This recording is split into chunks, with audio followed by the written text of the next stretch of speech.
Yeah, they are. Man, how you I'm been? good. I'm doing good. You've been pretty busy. I saw last month you got yourself another turkey. Yeah, yeah, that's my whole life revolves around turkeys now for work and pleasure. Oh, really? Yeah. How Yeah. so? Oh, yeah, I guess since we talked last time, yeah, so I'm a wild turkey biologist now for the game commission here in the state, in the north central region. That's awesome, man. How do you Yeah, like doing that? I am absolutely loving it. It was finally like hitting a peak, after all the schooling and jobs I didn't like. It's where I wanted to be, and You were working with like fisheries or something before, yep, weren't you? yep. How was that? Did you like doing this better? Obviously, I mean you Yeah, I switched, mean it was so it was all right. I mean I learned some stuff, but no, I wanted to get back out in actually the woods and stuff. yeah. And I've always liked hunting turkeys, and now I get to work with them all the time. So Does working with like the fisheries and stuff give you a better appreciation of like the waterways and how they're oh, affected by absolutely. everything around it? Yeah, I mean everything that just goes into it. Like it's not as simple as just there's fish there, or you know, as an angler, you're out, where are all the fish at? Well, it's not that simple. There's a lot of things that go into creating those little ecosystems. Yeah, and finding stuff that's messing them up, right? Because people don't Yeah, and that's what we're doing with the turkeys right now. Why the population's been on a downhill, and really. What's going on with the part of the state are you in now? I'm still in Central PA by Penn State. I haven't moved. I'm working in North Central PA, but I work in Okay, basically the central part of the state. That's where I'm at. so what's up with the turkeys in Pennsylvania then? Um, well, if a hen sits on a nest to incubate eggs, it's pretty much a death sentence. Mm. Bobcats, coyotes, fishers, they're just getting whacked. And we've been watching the population go downhill for the last couple of years, and we just started a study on January 1st of this year that's going to go on for the next 5 years and try to figure out exactly why. But what we're seeing already is just huge predation, and predator numbers are through the roof because nobody's trapping anymore. Are they not trapping because it's not popular anymore, or is it not? Pelts aren't worth a damn. You got to put Yeah, a lot of time and effort into it, and you can't make a living off it anymore. and you can't sell the meat, right? Are you one of the states Nope, that you can't sell wild meat? that's correct. That's crazy. Yeah, I've heard. I mean, I've heard on other podcasts that mountain lions and stuff taste good. You That's what I know, hear. Never had one, but I don't know. You think that, and you guys do allow the hunting of those of oh mountain yeah, lions and everything? yeah, Just people especially just start doing coyotes. it. You can hunt coyotes year round, day or night. That's how California is. They're at surprisingly, it's you looked at as a varmint, Hmm. so you can just go out and smoke as many of them as you want. You Yep. know, it's crazy. Yeah, it's got to be that's a cool job, man. I think that's Oh, super awesome yeah. because you get a like fuller picture, that big Hmm. view of the ecosystem as a whole and what's really affecting you or affecting it. It's got to bother you though when you hear people talk about like stuff about nature and hunting and stuff like that don't understand the full picture like you do, right? Yeah, it is bothersome, but in the same respect, I mean, I used to think the same way, honestly, until I started educating myself, until I got into this field. If you don't educate yourself, you just don't know, and it's all opinion based. So it's all right. You Hmm. just brush it off. If somebody really wants to learn, they're gonna lend an ear and give you their time and listen. But some people are just stuck in their ways, and it don't matter. So you Yeah, brush it off and go. Like you I get did. all the time. Where are the deer at? Well, yeah, I know some stuff about deer. It's not my sole purpose in life, but it's like the deer are here. You don't gotta worry about the deer, but because they're not on their property, forget it. I'm the bad guy. Oh, really? Oh yeah. Or everybody thinks I'm law enforcement and wants to run away and ignore me right off the bat. It's like I'm not a warden. I'm just looking for turkeys, man. Yeah, that's interesting. Yeah, yeah, there's definitely a lot of opinions, right? There's a lot of opinions on just hunting in general and then hunting different species and Hmm. how much is good hunting, how much is over hunting. How much do you think how much do you think poachers come into play when you're looking at total numbers of animals in areas? If you're talking a lot of the big game mammals, they're there. Turkey is not really an issue. Yeah. I think it's present, but not enough to be concerned. Um, but yeah, it's definitely it's amazing how many they catch using like decoy deer that they have with remote controls and stuff. Put them out in the Oh, field, really? and people just come up, drive, put a gun out their window, and shoot. Oh yeah, I mean, That's crazy, man. but there's I like, go ahead. No, go ahead. Go ahead. I was gonna say, like, for the guys that really want these deer, it's like you can get the tags for do it. Like we have red tag, where if they're causing property on a farm for agricultural purposes, you can go in and whack them, and it's not even during season. You can do it during the summer. It's like there's ways to do this, but you know, and then How do people you, get mad, and I we mean, get a black eye. maybe a lot of people don't realize that though. You know, how do you guys get the word out for something like that? I mean, I tell people if I'm approached about the matter, but it's one of those, just a little bit of taking the time to educate yourself. It's on the website. It's in the book and the manuals and everything. So it's a known thing, yeah. Yeah, a lot of guys know, and a lot of guys know about it. I know a lot of guys that do it. Yeah, poaching's weird, man. Poaching is one of those things where I remember one time when I was in high school, I was hanging out with this kid, and his dad was like some like wild man dude that lived in like a trailer in the woods, you know, kind of guy in Indiana. And we were riding somewhere. I don't remember where we were going, and it was nighttime, and we were like going around this curve, and his headlights shined the eyes of the deer in the field.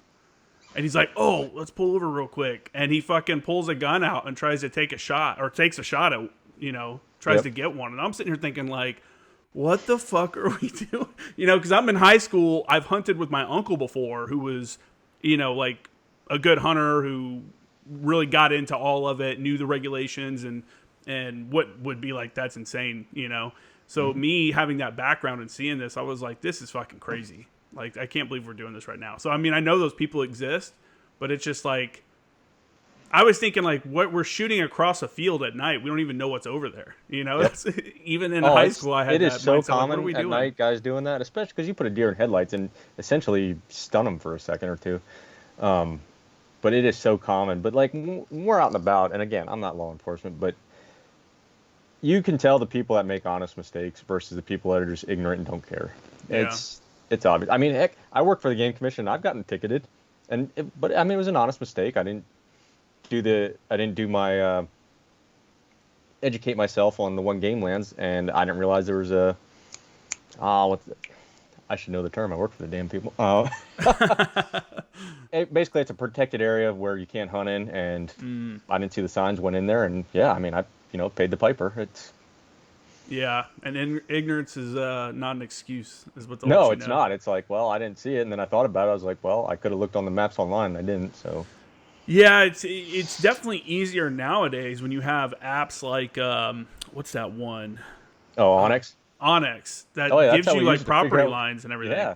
No, I mean, it's not 100%, but it's good, and at the very least, we use it all the time just so we can get in contact with landowners, because most of the 90% of the work we do is on private property. Yeah, no, it's a leaps and bounds beyond what we had in, you know, when I started. First time I ever went hunting was the late '90s, you know, with my uncle. So yeah, there's I mean, having something like that would have been crazy, because Oh, we yeah. were always wondering. It was more competitive hunting. Trying to find places to hunt was more competitive in Indiana. You had to know somebody with some property, because there's so many hunters out there that, you know, that the area has become pretty saturated. I talked to one of my buddies recently, and he said that there's not that many people hunting anymore, though. Like, there's way less people hunting in Indiana. And I was like, really? Yeah, I don't know about, outside of PA, but our numbers have actually been growing here in the state. And that's been a big push, is just trying to keep the youth involved. That's good. And there's a lot of big mentor programs that go out now. Like when I grew up, you couldn't actually hunt, and I mean hunt by, like, you're carrying a firearm, a bow, whatever. I couldn't actually harvest an animal until I was 12. Well, now at 7 years old, these kids can go out with a mentor and use their tags, and mentor carries the rifle, the bow, whatever it is, and is teaching the kid, and basically they pull the trigger. That's cool. Yeah. I mean, there's going to be people that are against that, you know, obviously taking little kids out to go hunting, but you're teaching a kid to be, if in the right situation, like someone like you and I know that you would do it the right way. There's probably some bad examples of people using this like ability, but for the most part, responsible hunters, responsible gun owners, it's a great teaching, you know, opportunity to teach about safety, the rules of hunting. Like, hey, we can't go into the woods until 30 minutes before the sun's up. You know, we got to wait. Yeah. So, you know, things like that. It's like, I don't know, it teaches a kid some kind of responsibility. And it's like, hey, look, we're getting food, and now we know where we got it from. You know, we're Yeah. using, this isn't a waste. Like, we're using it. We're showing, you know, so. Yeah, and by the book, the mentor and the mentee are supposed to go through the hunter safety course like everybody is in the state. I haven't actually seen any issues as far as the game commission side goes with that. But like on the fish commission side, we come across guys all the time that are taking these kids out like during the youth season. They'd have a bunch of kids just so they could fish. They didn't care they didn't care about the kids. That was just their reason to be out there. Yeah. Yeah, mentoring. Uh-huh. Yep. Yeah, well, I mean, it is what it is, but again, like for people that are responsible and stuff, I think it's a great opportunity. I've told multiple people, I'm like, you know, when I was in middle school in Tennessee, you had an option for like what kind of classes you want to take. There was like one elective that you could take, I think, and one of them was hunter safety. And if you took hunter safety class at the end of the semester, you got to go out on the football field with the teacher and shoot clay pigeons. Oh, that's neat. And I was like, dude, imagine trying to do some shit like that today. That'd be crazy, you know, but it's like, hey, they're teaching, it's literally an entire semester where they're teaching you the rules and regulations, but gun safety, like, you know, being responsible and understanding like the seriousness of using that tool, you know? Yeah, I think, and I was just talking with my neighbor's he's a Vietnam vet, he's an older gentleman, and he and I were just talking the other day about how, like, I think I was like the last of the generation that it was still common practice and nobody batted an eye to show up at high school in your vehicle and have a shotgun or rifle hanging on the rack behind the seats because you're going hunting after work. And it was fine. You can't, Lord, try that nowadays. I remember a kid I knew a couple years after I graduated who had a gun in his, it was the same way what you're saying. It was exactly my experience, but a couple years after I graduated, something changed, and there might have been another school shooting or something. And but one of my buddies went hunting before he went to school and came to school with a shotgun in the car, and he got like expelled. Oh, I'm sure. Yeah, so it changed pretty rapidly too, even in places like Indiana, but. My brother was in like junior ROTC in high school when we lived in Tennessee, and they had an air rifle team, you know, and they had like I think it was like an actual shooting range inside the high school, but they used it for air rifles. And I was like, man, that's super cool. You know, like growing up, I thought that was like a cool thing, you know, like they're getting to go out and do target shooting and stuff like that. And anybody that knows that when you do something like that, especially when it's like, air rifles like a competitive sport, you know, that shit's still in the Olympics. Yeah. It teaches you discipline. It teaches you control and stuff like that, how to control your body and stuff. It's just like, there's just so much to it, you know? Yeah. Yeah, absolutely. I'm all about it, man. So I think it's super cool that you're involved in just the outdoors and. Oh, I do. And, kind of, you know, off topic a little bit, but I don't know if you've ever heard of rocket netting. With regard to turkeys, or it's mainly with turkeys, but we do it with deer stuff too. You got to check it out. I mean, I'll have to like text you a video or something. I still get to play with explosives. I mean, that's how we trap them. You basically take 3 10-pound pipe bombs that have ports on the back for the exhaust. They're filled with explosive. They're attached to the net, and when the turkeys get on the bait in front of the net, you have a deck cord and a blaster, and you send that thing right over top of them. That's crazy. Oh, it's catch and release hunting. Yeah, I mean, I absolutely love it. That's pretty wild. Now, man. we only what do a that cool job. During the winter after, like, deer season and everything. But, yeah, it's a blast. I mean, I get paid to go sit in a blind and catch turkeys, band them, release them, you name it. What are you looking for when you're doing this? Are you just trying to tag them and track them, or what? Yeah. So every bird we catch, we band, we assess its health. But, like, with this study, we had 4 study areas that have different landscapes and population densities for turkeys. And we put 25 transmitters out on hens for each one. And basically we're looking at survivability and recruitment of young for the next generation. And for example, I put out 25, and this is why I was saying these hens sit on a nest and it's like a death sentence. I'm down to 14. Well, the one study area is already down to 3 out of their 25. Dang. And so, yeah, I mean, that's what we're looking at right now. So, man, that's tough, dude. Are you the guys that decide like the appropriate number of tags to go out each season then? My boss does. Okay. I'm still basically down on the field level, which I love. Yeah. Like she hardly ever sees the field, but yeah, she'll be the one to make those decisions. along with the board of commissioners. It's Yeah. What percentage of time are you like out in the field doing that kind of stuff? I'm out every day, every day, Awesome, man. and I'm a flex schedule, so as long as I do my 40 hours in a 7-day period, it don't matter how I do it. Usually I'm out there more than 40 hours a week, but it don't feel like work. It's fun. Yeah. I enjoy it, but yeah, I'm out there every stinking day. I mean, I might put an hour or two in the computer once in a while to do data entry and stuff, but other than that, I'm out in the field. That seems like it would be a really good job post transition from the military. Yeah, If and you're I'll a tell you, field marine, like, and yeah, I thought I was still in shape until I had to start climbing these mountains for chasing mountain turkeys. Yeah, I was wrong.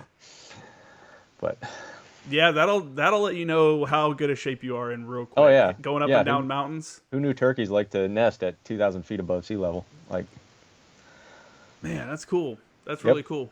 You think you'll stay there, like doing turkeys, like is that I like an want to. ongoing thing, I or want do to. you how's the career path look? Like, how long do you do that before you move on to something else, or do you have to move I on? could do this for the rest of my career if I wanted to. It's a Wow. matter of, do I want to move up and be at that decision making process, or do I want to stay in the field? And right now, I don't want to leave the field, because when I'm not doing this, I get to do, like, my supervisor's awesome. If I'm getting my stuff done, it's a matter of, hey, make it what you want. So I go and do a lot of bear work, because I've never worked with bears. Well, my kids got to go hold bear cubs when we were doing a bear den survey. Next month we're going to be working with elk. I mean, it's great. So That's crazy. You're going and looking for bear dens. yeah, That seems like it could be there. A lot could go wrong there. I could, but what I've learned is black bears are a giant bluff. It's Yeah? not like working with grizzlies or brown bears. None of these guys carry sidearms for black bears. Even when you're messing with their cubs. Well, you dart the animal and put them to sleep. You don't grab Oh, okay. I'm just making sure. I don't know, yep, man. Yep. Yeah, you basically sneak in and you dart mom. She goes to sleep, and do Wow, what you do. Yep.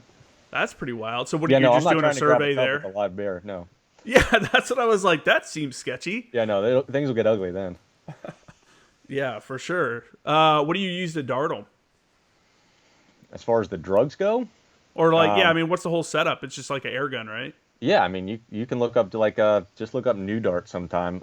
You'll see the rifles and pistols we use. It's CO2 powered, and it depends what the drug the vet wants to use. Depending on what we're doing, it might be intramuscular or intravenous, depending how quick we want to knock them out and how long we want to knock them out. It's anything from basically a muscle relaxer to straight up they ain't waking up unless we give them a reversal.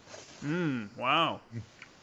Wow, that's pretty wild. And it's all controlled stuff. I mean, our vets carry it. Yeah. We're not actually allowed to have it. Yeah. Have you ever had it where, like, I don't know, you have to do more than one shot, Do you take more than one shot? Yeah, usually with the bears, you got at least 2 guns ready to go, because we actually ran into this last winter. First dart hit, but it didn't inject. And the other shooter was able to get a second dart in her. And if it weren't for that, she'd have been going. I mean, I'd be okay with that, I guess. I would be more worried about it coming at me for shooting it in the ass with a No, dart. that's what I mean. Bears just want to get away. Yeah. Unless you're Huh. actually messing with their cubs. Yeah. And yes, there's always the exception to the rule. I'm aware of that. But Yeah. how close I've been to how many bears this past winter, they're definitely a giant bluff. Yeah, I've never been around too many bears. I've been in bear country. I wasn't either, and it was one of But- those, like, we're 15 yards from this thing. I can smell her. We're that close. She's hibernating, but at the end of the day, it was really cool experience. And yeah, after you do it a time or two, it's okay. Yeah, you're right. She's not gonna do nothing. I've only seen one bear in my life, and that was at Yellowstone. It was in Grizzly? it was in a meadow, foraging after it had just rained. So I'm like, it's probably eating like the bugs and stuff. Now that that's a come up. totally different ball game. I have a friend that's actually working out in Kalispell up in Montana, and some of the work she's doing is in Montana. And oh yeah, it's a totally different ball game with those grizzlies. Yeah, it was doing its own thing. It was 75 yards away from me.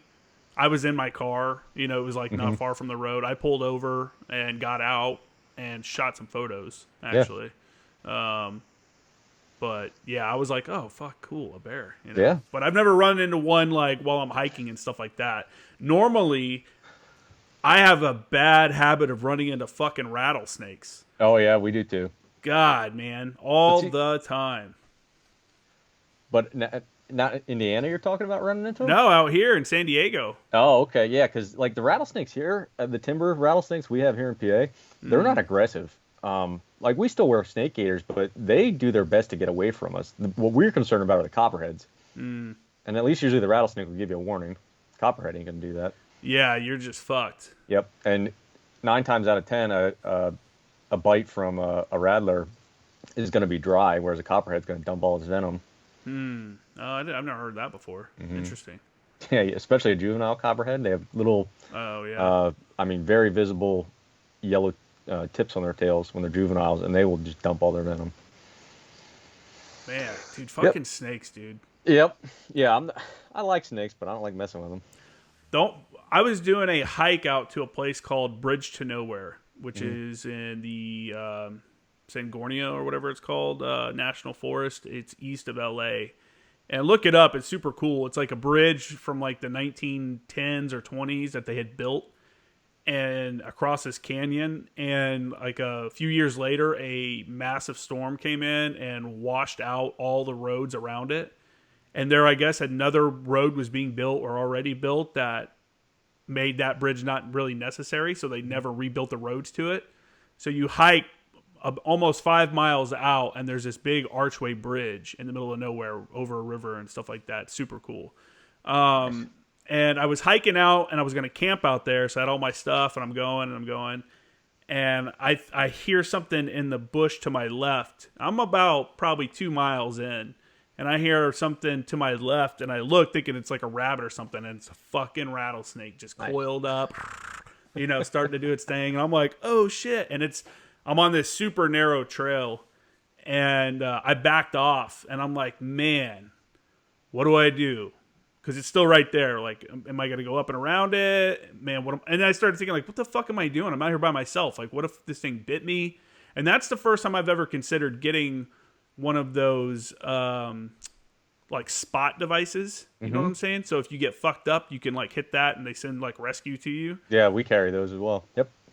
I mean, and I had never really considered it until that moment, and I was like, man, because if I'd have been hit by it, I'm talking 2 miles back, then get to the car, and then drive another 20 minutes to get cell reception. Yeah, you're because I'm up on some mountain.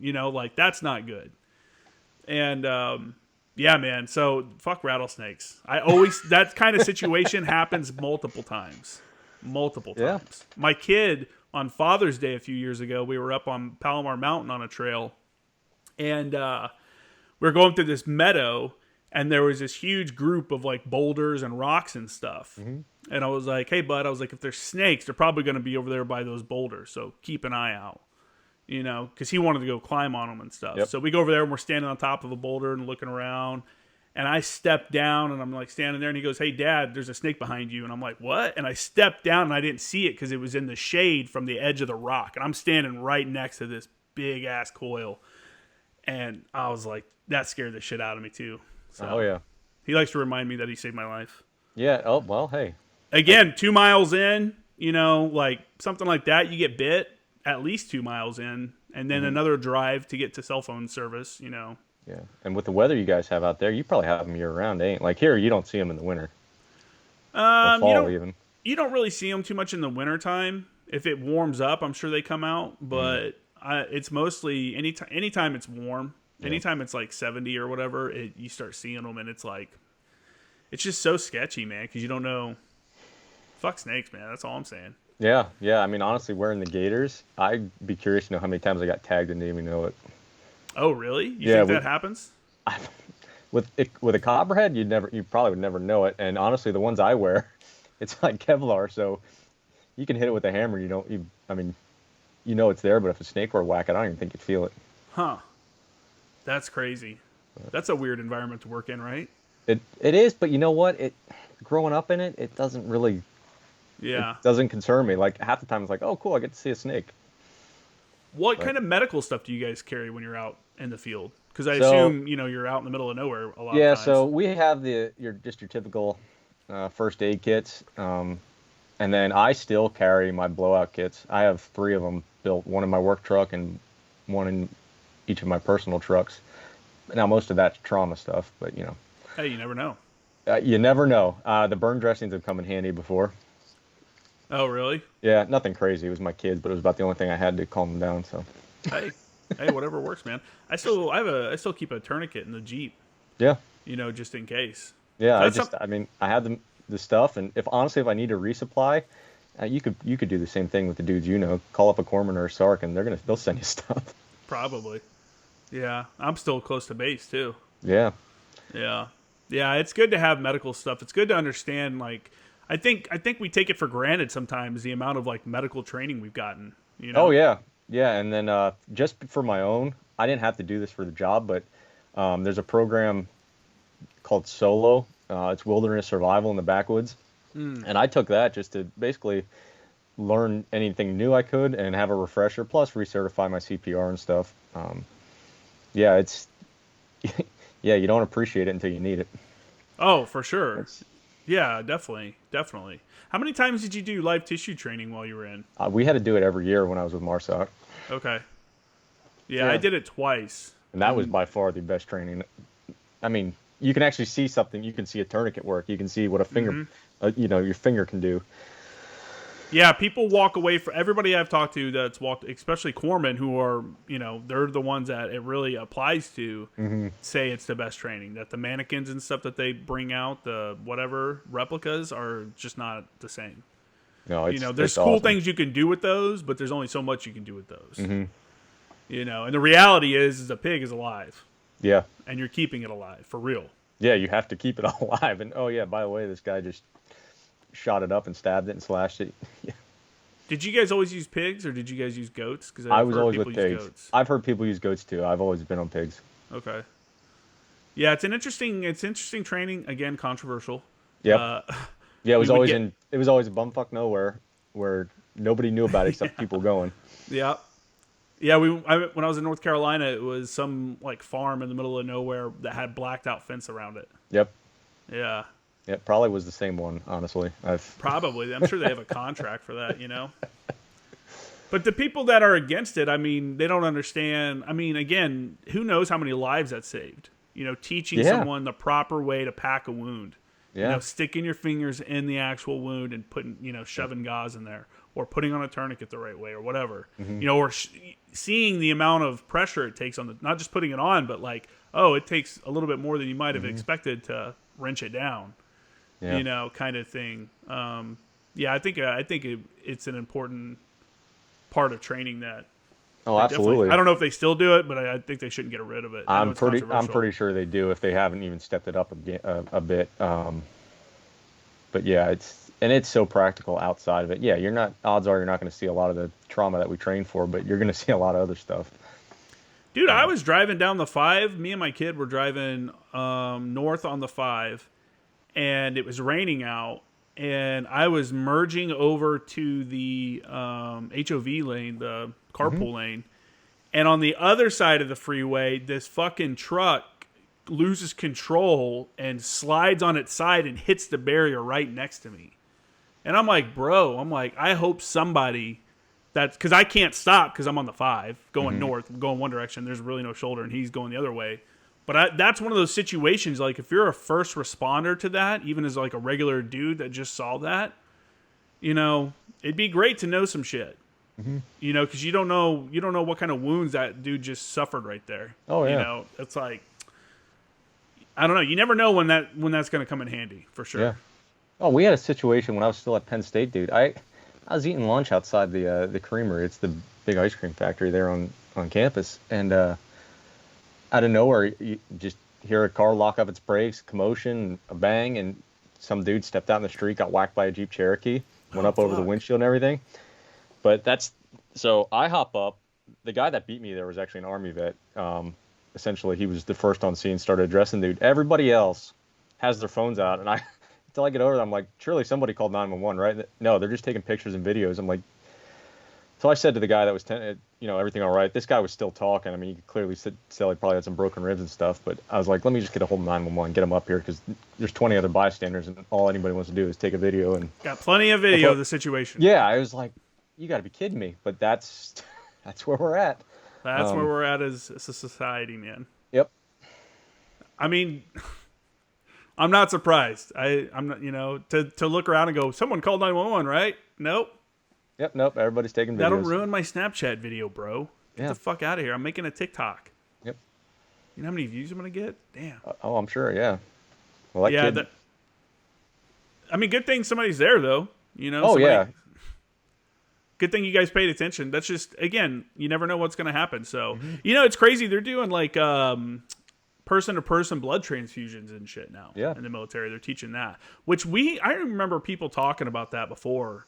And people are like, no, you can't mix the blood, whatever. And I think it's one of those situations where there was a lot of myths out there, kind of like with the tourniquet. Like, oh, if you put a tourniquet on, they're going to have to chop that limb off. Yeah, that's not the case. And that's not the case. I think it's one of those situations where people just made assumptions and there was like myths out there keeping that kind of, I guess, technology to move up. But now I guess that's, one of the things they're teaching. At least SOCOM units are doing that. Yeah. I don't know if your average line corpsman is getting a lot of training. I don't know, but the advancement, I mean, I honestly wouldn't be surprised. And, you think about, I was just watching, Saving Private Ryan was on the TV the other day, and that's always one of those, okay, I'm going to watch it again.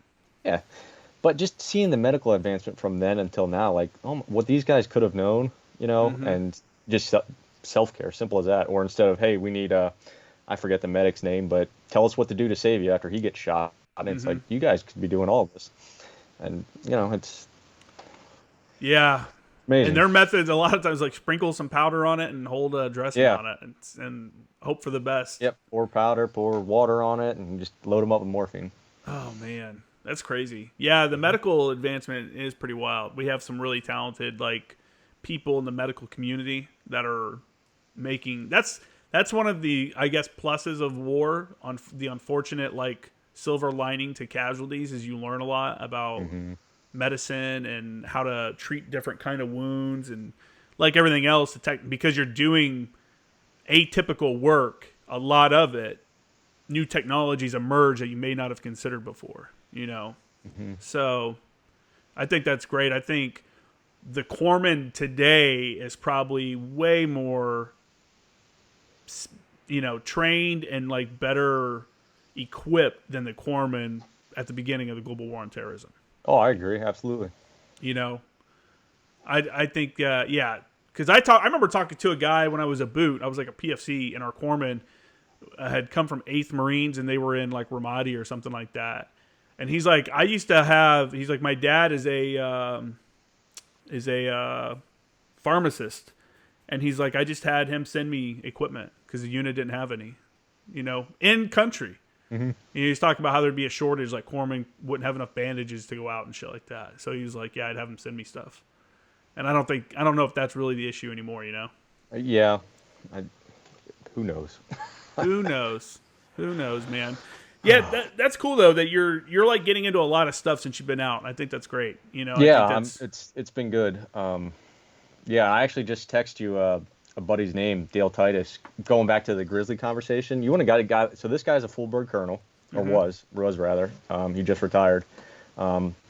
He did on the front end. He was active duty, and then he did reserve time. He was a full bird till he retired. I worked with him at the Fish Commission. You want to talk about a guy that got attacked by a grizzly, actually killed the grizzly, and is here to tell about it. Oh wow. And this was while he was stationed up in Alaska. He'd probably tell you more than he told me. He did some secret squirrel stuff with nukes and whatnot up there. But, basically running away from a grizzly, shooting a rifle over his shoulder, and kills this thing. Holy shit, dude. You can Google his name, and it'll, at the time, I think it was Captain Dale Titus. And it's a summary of the story. But, yeah, you want to talk to a dude that had some different experiences and some pretty wild ones. You should have him hit me up. I'll shoot him a text when we're done. I just shared his contact info with you so you have it. But okay, cool. He's here in PA as well. But yeah, really cool dude. Like when I first met him, it was like I couldn't believe that he's a full bird. I mean, the dude is just so chill, laid back, goofing around like you and I would. Yeah. Did you hear about that soldier that just got killed by a bear up in Alaska? No. It was like two. I guess there was like two soldiers. They had gone out to a training area to scout it out for some upcoming training, and got attacked. No kidding. One of them got attacked and killed. He was like a staff sergeant or sergeant first class in the Army. Yeah, I was like, holy shit, man. Alaska's crazy. Yeah, between the bears and the moose, you got to watch out. Have you been to Alaska before? No, that's one state I want to go to. I've never been up there.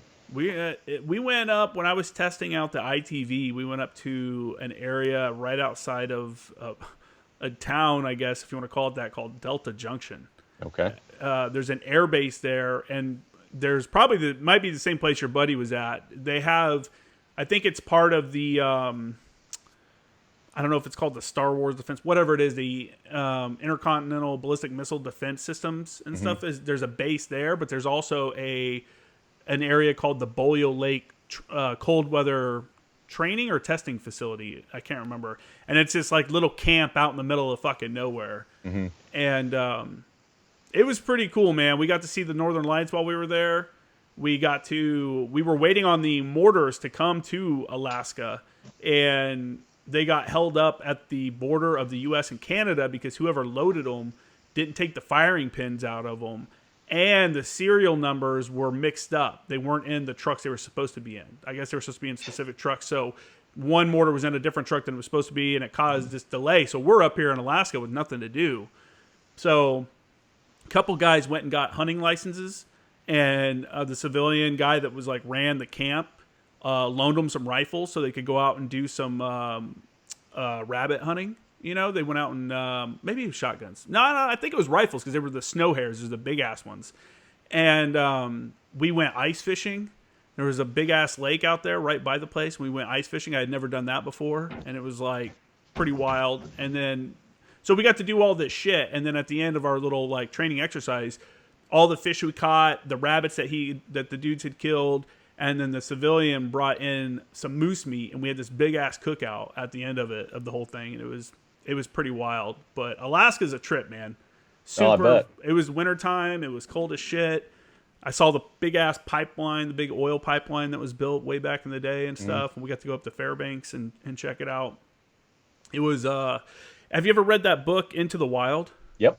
Seen the movie? I was just actually watching. I didn't even know there was a video made about it. And this was years ago, but I just came across it the other day. I was watching about that.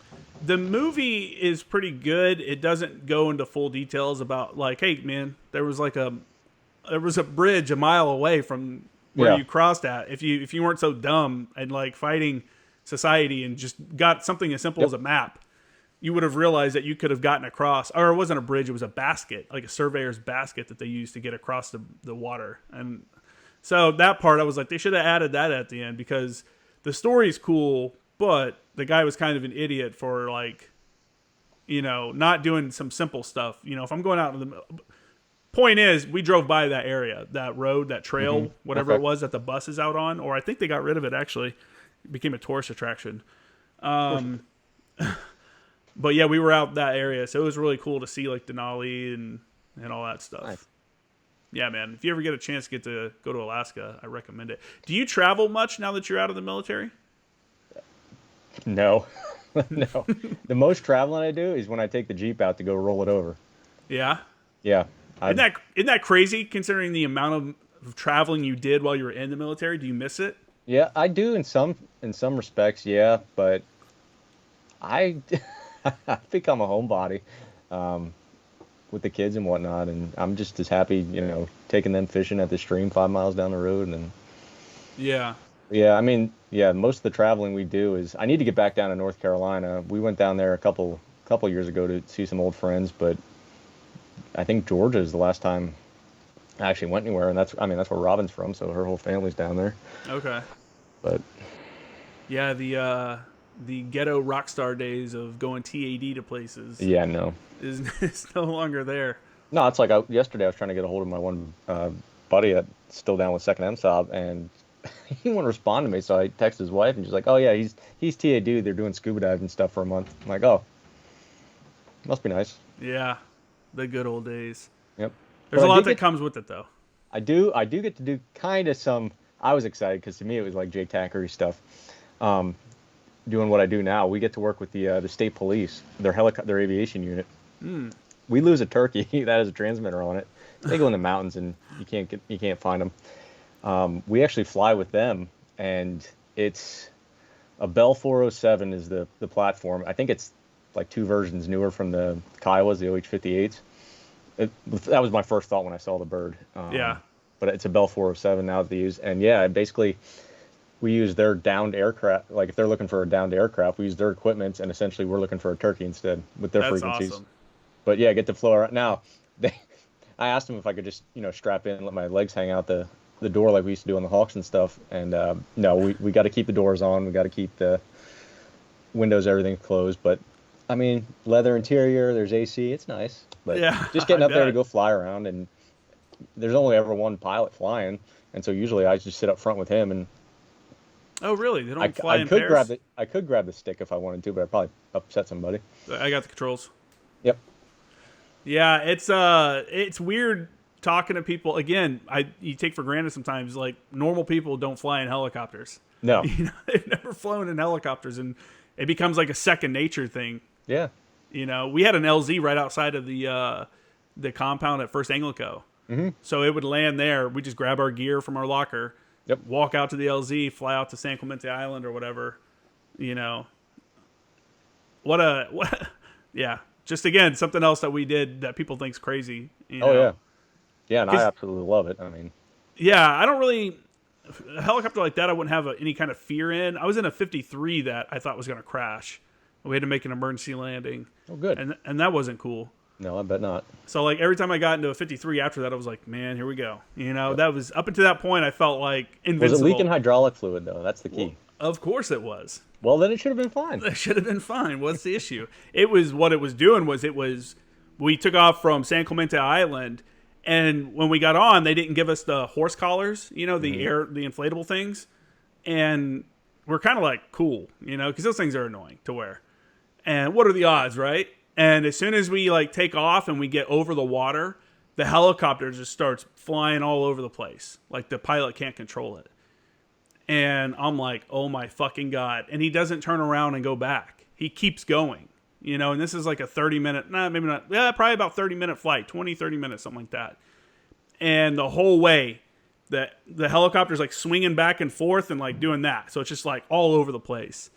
And man, scared the shit out of me. I was watching the crew chief the whole time, and I'm like, man, if that crew chief freaks out, I'm gonna freak out. Like, Yeah, and one of my I bet. Marines is like, Staff Sergeant, I was watching you, and I was like, man, if Staff Sergeant freaks out, I'm gonna freak out. And I was like, yeah, there it goes. That's why you gotta like be cool in the situation like that. But when we landed, one of the facts that I had, the forward air controllers I had on my team in the back of the helicopter was a 53 pilot. And when we landed at Pendleton, we were supposed to go to Miramar. When we landed at Pendleton, he got out and just started ripping that pilot a new one for flying. He's like, "Your fucking helicopter full of dudes. No one's got the horse collars on. You didn't give them out, and the helicopter's having issues, and you fucking kept going over water. Like, what are you thinking?" And I think he ripped him a new one. I think he might have called the MAW, the Marine Air Wing, to let them know, because he was like, that was fucking crazy. But after that, man, helicopters weren't as cool. I never minded flying in like a 60 or a Huey though. No. Those were like the best to fly in for me. I don't know about Oh, you. absolutely. Yeah, it just felt good. I never really had any concerns. We had an Osprey. I mean, remember that Osprey just crashed recently? Well, yeah, that's what I was gonna say. Like, a topic of conversation. It's maybe it seems like a lot more aircraft are going down during training lately. It's not good, man. We had an Osprey. We had an Osprey go in the water when I was on the Mew. Oh, that was you? First Mew. Yeah, it was Corporal Spears was a crew chief in it. The helicopter, the Osprey, took off, and apparently it was set to some kind of maintenance mode so that it couldn't get full power. Mm-hmm. And but as a pilot, there was no notification of that. So the story I was told was HMX1 or the guys there, someone at one of the units noticed, like, hey, when we have this maintenance mode thing on, there's no kind of indication for it. And if you don't know it's on, then you won't know. So they sent out a message when something like that comes up. They send it out to the squadrons to be like, hey, next brief, make sure everybody knows that this was a issue that we found. Keep an eye out for it, And it got to the ship, that brief did, but the guy that was supposed to give the brief, that was one of his things that he was supposed to brief on, was sick that day or the day before. So he was going to give it when he was no longer SIQ, sick in quarters. So the pilots didn't get that brief, and they flew that day, and one of them had the maintenance mode on. And when they took off, they couldn't keep power, and it kept going down into the water. Kept, falling into the ocean, and they take off and come up a little bit, and then they go back into the ocean. And then the pilots told the crew chiefs to ditch. And one of them, Corporal Spears, his vest didn't inflate, or there was an issue with it. And the other crew chief, I think he got knocked out maybe or something. And the other crew chief tried to hold on to him as long as he could, and fucking ended up having to let him go before he drowned himself. And it was fucking just crazy. Yeah, that's brutal. Dude. So, yeah, man. Helicopter mishaps. Were you ever in any kind of issues? Did you guys ever see anything like that? No, I was lucky. I didn't. You hear about them and you're like, man. I had a bird get shot at 47, but that was about it. Yeah? Like through and through, or like into the actual gearbox or something? No, we were just taking rounds on infill. That's fun, right? Small arms. I mean, yeah, a couple of them pierced the cabin, but nothing crazy like what you're talking about. I mean, but yeah, it's fun. I mean, that's pretty crazy. What are you talking about? Oh, taking rounds that probably was like, okay, well, this is going to be a legit mission. Here we go. That was a shit show of a mission, dude. How so? That was going into. I don't know if we talked about this one last time or not. That was going into Shawan, south of Shindan, and it was supposed to be a commando-only mission, right? Well, we sent them in, and they are just getting fucked up. Your commandos? And you're talking about the Afghan commandos, correct? Yeah. And now, so SOTA's like, you guys need to go in and pretty much save their ass. Oh, great. Well, we have no plan to exfil. We don't have birds available to exfil. We're supposed to go in, get them, and then we have no way to get out. And this is one of those where you want to talk about a guy that has your back, is best team leader I ever had, John Russo's, with the full bird at SOTA, basically. I mean, just laying into him, and I'm not going to put my guys in this kind of danger. We don't have a plan to get out of here. And the pilots said they'll drop whatever they had to come get us. And well, it didn't work out that way. We were supposed to be on the ground about 12 hours, and we ended up being on the ground 48 hours. But yeah, going in, when we were flying in, we took some rounds at infill, and then as we're coming off the back of the ramp, and it's in the middle of the night, dude, it just looked like a scene from Star Wars. All the tracers going every which way. Like, I was waiting for a ninja or something to jump out and kick me in the face, But and that was a solid click away, all open ground. Like, nothing. And so whatever the plan was, we found two compounds we held up in. We were still a good 600-700 meters off Shawan proper. And we basically held up there, and it was, again, at this point I was aircraft, and whatever the decision-making process was, the commandos are to come to us, because there's no way we can take our small team in and pull this many guys out, especially with the amount of casualties they have, without incurring any ourselves. Mm-hmm. So that was the gist of it. So we're held up in these compounds, and okay, this is going on and on. Right off the bat, some of the enemy fighters made their way to a little village that was closer to us, and now we're getting targeted. Oh, whatever, no big deal. It got to the point, because we were only supposed to be in and out, nobody brought any long guns, and I think the closest target would have been about 600 meters. I was carrying my SCAR, because out of the few SCAR heavies we had, nobody wanted to carry them. I was like, give me one of those things. I can reach out and touch somebody with that thing. Mm-hmm. But it only had an L-can on it. It's not like I had a nice Leopold or something. But that was the only long gun we had. Anything bigger than 5.56, I was like, I'm more deadly with my radios here. Take mine. I'll carry your M4, whatever. So I gave it to one of the snipers and let them do their thing. And right off the bat, we only had a Predator initially. Well, we sent a Hellfire off of. We had guys try to do like a drive-by on a motorcycle. Mm-hmm. Well, we took them out with a Hellfire, no problem. And then after that, SOTA started sending us aircraft, but nothing was.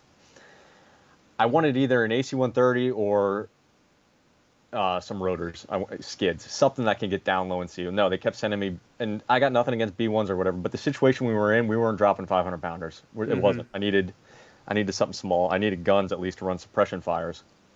Well, I can't do that with a B1. So yeah, they keep sending us these fixed wing, and then I had F-16s come out there, and it got to the point where they were just taking pop shots at us, and I have my little, you know what the HLM is, the little pistol laser. Oh yeah, yeah. So I was like, let's try this thing in combat, and it was basically just get a with bone at 21,000. It was, can we get a spot? Let's just try it, and it worked, man. It freaking worked. Do you want to explain to people that don't know what it is, what you're talking about? Yeah. So I mean, it looks, in my mind, it looks like a Desert Eagle pistol, but it shoots a laser, and we can use it to. I don't think at the time it was approved to guide ordnance. I think it was approved to do a handoff. Yeah.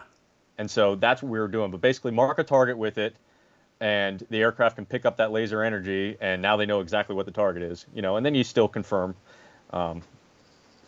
what the target is. But yeah, we were able to do that with the bomber, and it was pretty cool. At the end of the day, that was the one and only time I was able to get a bomber to come down and do a show of force. But to me, that was worth it. It was, you know, we had nothing in the stack except them. It was like, you guys want to come down? Sure, we'll come down. But I didn't even occur to me, like, you know, you have like a Warthog or a Hornet, somebody come down and do a show of force. You can see their approach. No, this sucker's starting like 10 nautical miles off on his approach. You want to talk about loud, dude. Good Lord. Even with Peltors on. Woo! Yeah, that'll shake the earth for sure. Yeah, everyone in that village, or anyone in that valley probably knew. Well, and then after Bones on station. After that, things pretty much quieted down. I think I finally did get some 64s on station, and we were running suppression fires behind the commandos as they were pulling out. Mm-hmm. So that's pretty much how the day went, and that was the first 24 hours. The second 24 hours, it was just a matter of getting out of there. But let me just take a step back, because there were some incidents. It was, again, we packed for an in and out, right? Well, we had to call in 2 speedballs, and speedballs are basically just, and you know what they are, but I figured you want me to explain. Yeah, go ahead. Basically, we have at the team house these bags packed up with different varieties of ammo and stuff that we're carrying. We leave them over at the pad with the pilots. They can bring them out to us for a resupply. Basically, just throw them out the door. Does that work? Is that good? Yeah, it's just a quick resupply. Yeah. Well, we had multiple ones made. Like, if we were on trucks and we needed, 50 or something for the heavy guns, grab those bags or grab the small arms bags, whatever it may be. Well, we need small arms. That's what we have. We don't have any 50s. We don't have any 40 mics, or belted 40, I should say. And guess what they show up with? They grabbed the wrong bag, huh? They grabbed the wrong bag, and it's like we're trying to throw it back on the helicopter. Like, we can't use this. Yeah. And then after that, to our north at the VSP, the other MSOT that was up there, they actually were in a gunfight and taking some casualties. Well, they called in the Kazbek, I see this Black Hawk approaching our position, and I can't get him on any of my frequencies. I'm like, what is this guy? And he literally just comes in and parks it right next to the building we're in, and guy hops out. Where's the casualty? I'm like, what are you talking about? And he tells me the Halo call sign, and I'm like, dude, that ain't me. I was like, I know where you need to be. You're at the wrong place. You got to fly another 20 minutes back that way. That sucks. Yeah, and so the guy ended up being all right, but that was a shit show. I don't know where that got mixed up, but yeah, I mean, he just literally, flew in. A great landing, I'll give him that. I mean, he made it fast and parked that sucker right next to the building, but they hopped out. It's like, what? I wonder how he knew where you were at if you weren't talking to him. Something probably got mixed up at the SOTA, would be my guess. Yeah. Because they were tracking everything. Oh, and I forgot to tell you, too, they with that speedball, they drop off some guy's luggage with us, too. What? Yeah, 2 sea bags, and had some guy's name on it from the Army. It was like, dude, it was a shit show. So normally you would have one of your guys back there coordinating all that shit, right? Or is it stuff you leave at the squadron and you leave it up to them to take, to do the right thing? Yeah, because we're taking the whole team with us. Oh, okay. We don't know how many bodies we were going to, have to bring back and not. And it was. That's fucked up. The best we had was at the company level. Mm. But to get over to the SOTA, I mean, it wasn't just a hop, skip, and a jump over to them. Yeah. That's crazy, man. Yeah. So, and when you used a handheld gun, the HLM, how was the accuracy of that? We were marking a target 600 meters away? Yeah, I mean, I pretty much was marking a village, but Yeah. Yeah, so I set it up quad stick, something easy. I'm sorry, 1111 for laser code. And yeah, it was basically, I got them in the area, but I still had to talk them onto the correct building. Mm-hmm. It was good enough that I could get them on that tiny little village that was 600 meters away, but it was not good enough that I was putting them right where I wanted them to. And Yeah. part of that is me trying to hold this stinking thing, on top of a wall. Yeah. I mean, It's not the most stable no, device. it's A not pistol. like a PLDR with a nice little tripod and everything. Yeah. Did you normally take that out with you? I carried it a few times, but normally, no. You just throw it in your bag? I assume you didn't carry it in a holster on you. No. I didn't carry it in a holster. Yeah, it was in a bag or something. And I carried it a few times, but yeah, it was one of those. It was just unnecessary weight that we didn't use. I carried the JTAC LTD out a few times. I saw that. If we were in trucks, I would bring the trucks is a JTAC different LTD story. and the LRTV, the long range thermal viewer. So the JTAC LTD is a laser target designator, and it's a smaller one. It's better than the PLDR, which is a huge ass, like 30-pound or whatever. It's like 20 pounds, I think. Whatever it is, it's huge. Where the JTAC LTD is more like the size of a laser rangefinder. Yep. And now I think they have an even better one. I would be surprised if they didn't. One that's even more compact. I don't know. I mean, well, you were talking to me about it before. These fancy tablets and stuff they fold down now that attach to their chest and whatnot for targeting. Oh yeah, that's gone advanced. That's super advanced now. Everybody has those, and they're communicating. Like they have a whole. They're leaps and bounds beyond what we were doing. My only concern is, I think we talked about on the last podcast, is ensuring that the guys that use those also have a very good base in the very basics. You know what I'm saying? You gotta have those basics beat into you for a little while before you can jump on a tablet. Because if you just go straight to the technology, which is really easy and convenient, when that shit the battery dies or it just crashes or it gets shot off you, whatever, something happens to it, you're gonna have to pull out the map and compass and laser rangefinder and stuff and understand how to use that stuff or do range estimation without a laser rangefinder. I agree, and I'll tell you what, my first deployment when I was in MARSOC with 2.6 as a JTAC, I screwed up, and now it wasn't enough of a screw up that it's like, okay, it was enough that I'm going to learn from this. Never looked up the ramrod, right? Oh yeah, and that's for those. Don't I have a section of Hornet show up in the red? That's a challenge and password for us talking to the aircraft to confirm target location and like clearance and stuff like that. And I did not have that on me, and it was one of those call back to the talk. I got it, but I should have had it on me, and I didn't. Wow, I've never actually experienced that before. Yep, I had a section of Hornet show up off the boat in the red. Wow, only in training once someone did it. An Air Force guy showed up and did it as like a just to do it kind of deal, and we're like, whoa, okay, because you don't really get that too much. And you want to talk about complicating things and really stringing it out? Like, you think a 9-line takes a little while? Yeah, try doing it with a ramrod. Yeah, that's interesting. Wow. Yep. Yeah, that was definitely. I don't think I've heard of anybody having to do that in country before. Yep. I'm sure they have, but that's not something that's very common. Yep. It's crazy that they would send you. Well, unless they had crypto failure. Or something. Crypto. Yeah, it was in flight. I talked to them afterwards, but. Yeah, and then after that, man, I looked that sucker up every day. Everything I needed to know that was gonna That's what it takes. Changing. Yep. That's what it takes. You get embarrassed one time, you do one thing really bad, and you're like, I will never do that again. Yep. But yeah, I mean, at the time, it was really embarrassing. But now, I mean, I own it. How long after did you think about that moment? How long? Dude, that probably went on for a month, and I was paranoid that I didn't have the right information or whatever. That was the one and only time I ever had to use it. I always look back at mistakes and I would just dwell on them for months. If it's a big mistake or what I thought was a big mistake, I'd be laying in bed like 3 months later and be like, you fucking idiot. Yep. Like, what were you thinking? But I think you have to have that mindset to be good at the job because it's, mistakes can't happen. No, they can't. And when they do happen, they're bad. Yeah. When mistakes happen, it's a fucking issue, Yeah. Man, that's crazy. Yep. Yeah. Yeah, that's when. Well, yeah. I mean, you know about that deployment for Jason, but. Yeah, Jason Kayla was killed on that one. You were thrown into not only that time period was a crazy busy time period for JTACs because that was like, they became an asset that people wanted. That was when sergeants just first started going to TCP school to start filling the gaps. Well, and yeah, stuff Kayla like was that. in the first class that sergeants went it through. Yeah. And then I literally just came out of school and, hey, you're going over. Yeah, Right. and that's what I was gonna say. Is not only was it like just a crazy time in general for JTACs, like deployment cycle wise, like hey, before you come home from this deployment, we were scheduling out your next deployment kind of deal. It started at the very beginning because you went to TCP school and didn't even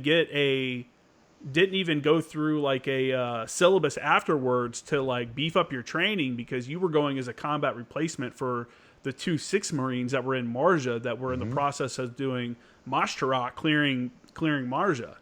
So, and that's kind of been your life story a little bit, right? Because you went from that, and then when you came back from that, you went to MARSOC, and then went right into a team, right, that was deploying. Correct. Yep. I basically went TAD to California, spent a little over a year with them because of doing the whole workup and then deploying. Do you think you thrive off that pressure to do well in these environments that you may be unfamiliar with? You know what I'm saying? Like you didn't get the time I don't like it, but I do thrive off of it. Yeah, you're forced to learn these things. Yes. And I don't know. I don't want to screw up, so that is my entire life. That becomes my life. And just sink into any and everything, aircraft, indirect fire, you name it. Yeah, you have to. But I loved it too. I really did. Yeah. How can you not? Oh, I wanted to make a 20-year career out of it, and then, well, one thing led to another, and here I work with turkeys now. Now you're working with turkeys, man. Doing helicopter rides to go find turkeys and stuff. That's cool. Instead of bad guys. But it's just crazy because, tell a guy now, like, hey, you're done with TCP school, where you get a couple live controls, and it's always a single section, whatever, to, hey, man, we're sending you to Afghanistan now to replace a guy that just got killed.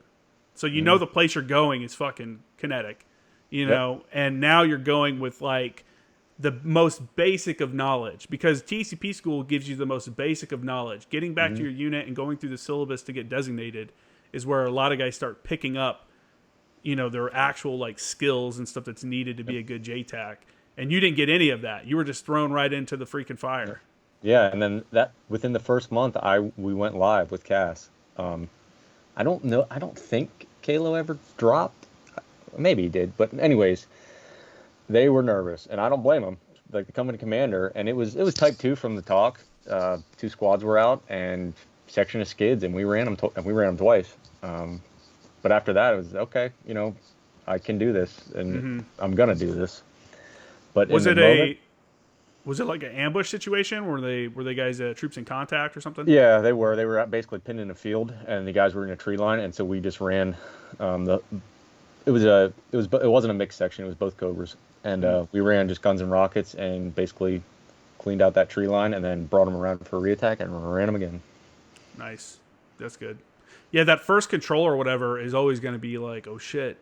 Yep. Here we go. And I wasn't actually out there, so I guess that helped a little bit. I was in the talk running type 2, but it might be worse to be in the talk when you're running when you're doing a control, because everybody and their brother shows up. Oh yeah. Everybody comes out of the woodwork. The S4 Alpha is standing in the back. Yep. And so everybody wants to be around your little video scout.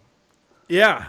Everybody's watching, the pressure's on and stuff like that. Obviously the pressure's on and stuff when you're out on foot patrols and stuff, but it's a completely different environment. Yeah, and then when clear hot comes out of your mouth, man, that doesn't make or break you. It's for real. It's for real. It gets real quick. A lot of people are on the line, like you got JAG signs off on it, the CO, XO, or OPSO signs off on it, you as the JTAC signs off on it, the aircraft signs off on it. And once those rounds go down range, man, it's no taking them back,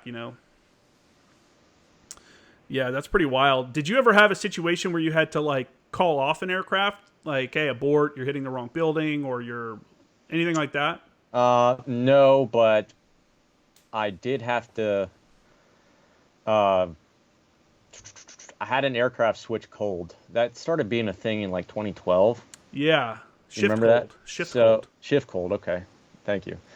So the AC-130 whiskey model, they carried those What were the laser guided munitions they were carrying? The Hellfires? Mm-mm.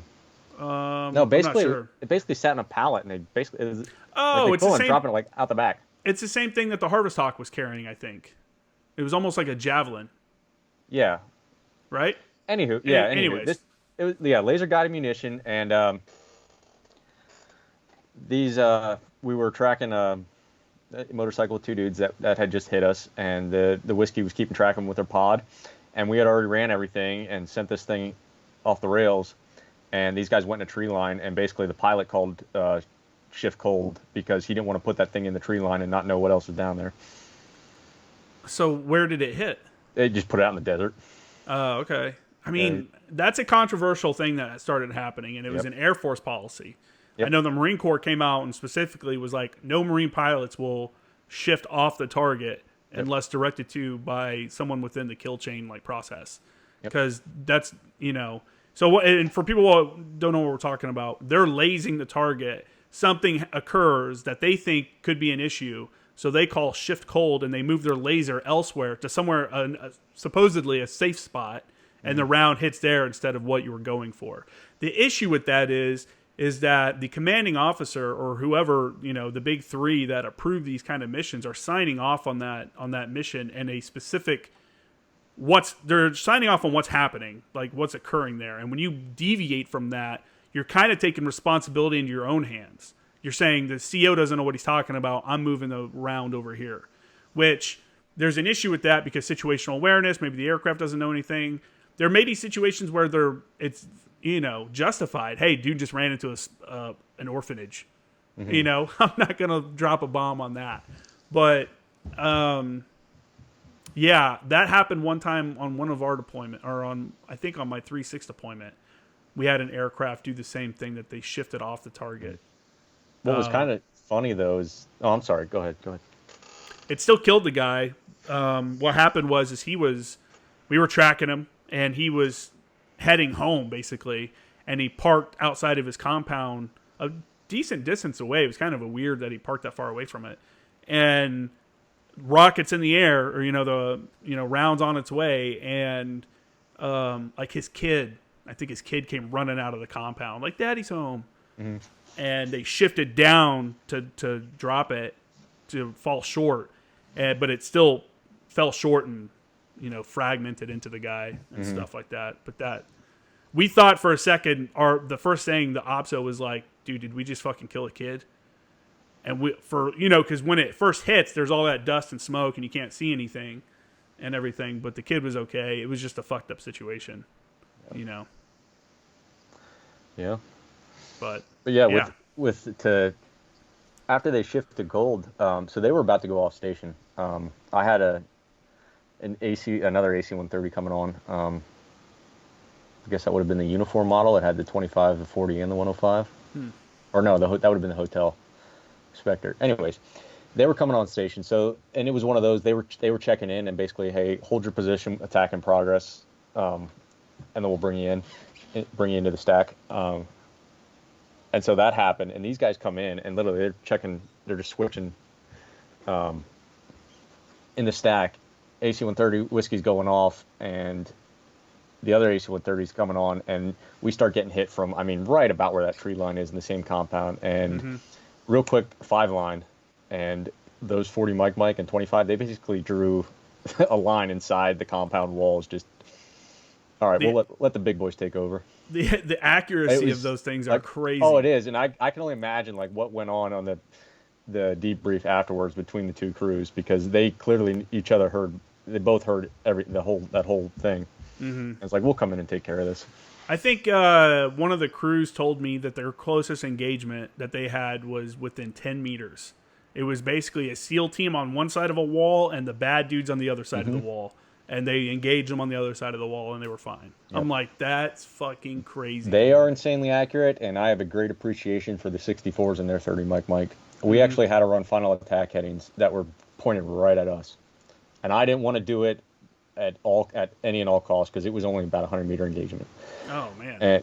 And now throw in the ricochet fan and everything. And these guys are telling me, they're that confident. They're like, we recommend these final attack headings, because these guys were shooting through a wall. And if we would have did the other final attack headings, all the rounds would have just been hitting the wall. It wouldn't have been effective at all. And they're like, let us come in from this angle. And they took all 3 dudes out with precision. Like, no ricochets, nothing. It was basically, I told the guy, I got on my team net, and you get your heads down. Yeah. And the team leader's like, run it, because these guys are pinning everybody down. And, Damn. dude, they right in that corner of that building took out all 3 dudes. We watched the footage post-mission and everything, and, I mean, they are freaking accurate. That had to be sketchy as fuck feeling. Yeah, I didn't like it, but that ended up being a good learning point going after we got back to CONUS and everything. Just talking with people, and yeah, you can do this. It's not ideal. We did it because we really didn't have any other options, and we didn't want to. It was at the point we didn't want to drop the building next to it or anything, and the 30 millimeter was plenty effective. We just had to get the right heading. Yeah. And if they elevate far enough, if they go high enough, they can shoot down to make that angle. Yeah, they pretty much climbed to 1400 and then drop down. Okay. Yeah, I like 64s. I don't like necessarily how they fly them sometimes. I think they're like slower and they like to hover and shit. Compared to, I just like Cobras and Hueys, man. They're on. I gotcha. The accuracy is way high on a 64 though. Yeah, most of the AWT, when I was out of Shindan, we had the National Guard 64s right there, and we got to know them really well. We'd go over with them all the time. They'd come over, hang out with us, and like mission briefs, we were either with them or they were with us. We got to know these guys really well. They didn't hesitate to shoot for us, and we just had a really good relationship. And then that was the first drop of that deployment. Yeah. And that wasn't even before the whole team was there. That was during the turnover. And times. yeah, first one. Final attacking is right at myself. This is gonna be great. But it worked out. It was what needed to be done. And it ended the fight. Yeah. But I guess you got into it a little early, so you're not, yeah, bust a rust a little bit, ready to go. Yep. Did you know Gagnon? Yeah. Yeah, he's going to be a Apache pilot now. Is he? Nice. Yeah, he I think he was an honor grad for his flight school. No shit. So shout out to him, man. Good luck out there. Yeah. Good. Yeah, he did the warrant officer program. It was one of those things where I think people just get tired of the bullshit, man. Yeah. And it's like... Well, I considered it before I went over to MARSOC. That's what I was looking into. I know you had mentioned that, yeah. And I think coming from a unit like that, where you come from MARSOC, where it's like expectations are high, everybody there wants to be there, or, the level of professionalism is a lot higher than you're going to have. And the mission's very different than like you'd have if you were at like a battalion, like an artillery battalion and stuff like that. And I can imagine coming back from there, from MARSOC or Raiders, whatever you want to call it, and come back to an artillery battalion would be a tough transition. Yeah. Where you have the freedom to just go work. And I think that's what a lot of people just get so fucking tired of in the military. It's like, let me just go do work, man. You want to have me out here doing bullshit just because, oh, hey, the general's coming tomorrow. Let's clean everything up way more than we'd ever have it to show off. Like, dude, we got a range going on, or we got something... Is it important or is it not important? And I think guys get tired of that. So I can see coming back from a unit like MARSOC into like a conventional unit and being like, dude, this sucks. So having that option to go to the Army and fly as a warrant officer, I bet there's a lot of ability to like, obviously you have stuff you have to do, but once you're flying, man, it's up to you and the guy you're flying with. Oh yeah. And for like a guy like that, you already know the ground side of the house when it comes to close air support. Yeah. So I think that's cool. I think that's a really cool option that a lot of people do. I've had multiple people hit me up about trying to go over to the Air Force, become CCTs, and become JTAC or CCTs over in the Air Force. Because they're like, they give them bonuses. I think they get like an annual bonus. They get extra, or they get a bonus every month just for being qualified. And like I think the longer you have the qualification, the bigger your bonus is. And that's all they do. You don't have to worry about, oh, I'm leaving ANGLICO, or oh, I'm leaving 10th Marines and they're taking away my JTAC qual. Now I'm just going to be a fires chief. Not that there's anything wrong with fires chiefs, but if I had the choice to do one or the other. I'm obviously... I got lucky. I didn't really have to deal with any of that crap.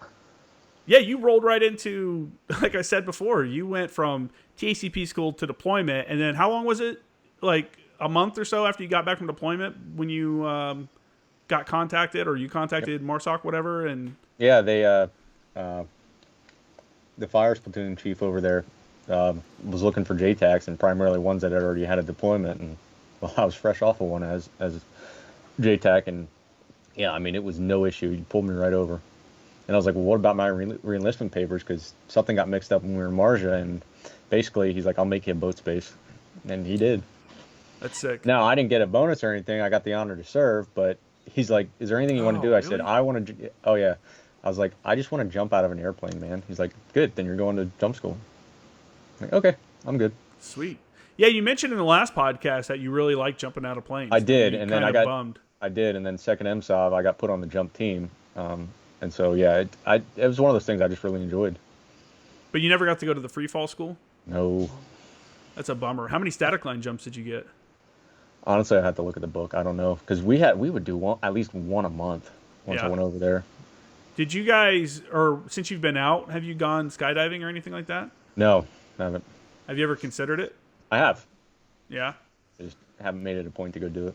I got a buddy he's still in, but he's thinking about starting a jump zone or a jump whatever when he gets out. He's so into it. Cool. You know, he bought his own chute and packs his own shit. And he's like, yeah, once you get your qualification, which he got through military free fall, he's like, once you have that, and if you have your own parachute, which is that upfront cost, a couple $1,000s probably for a good one, he's like, it costs like, he's like, it's like $25 to just get a ticket to fly up.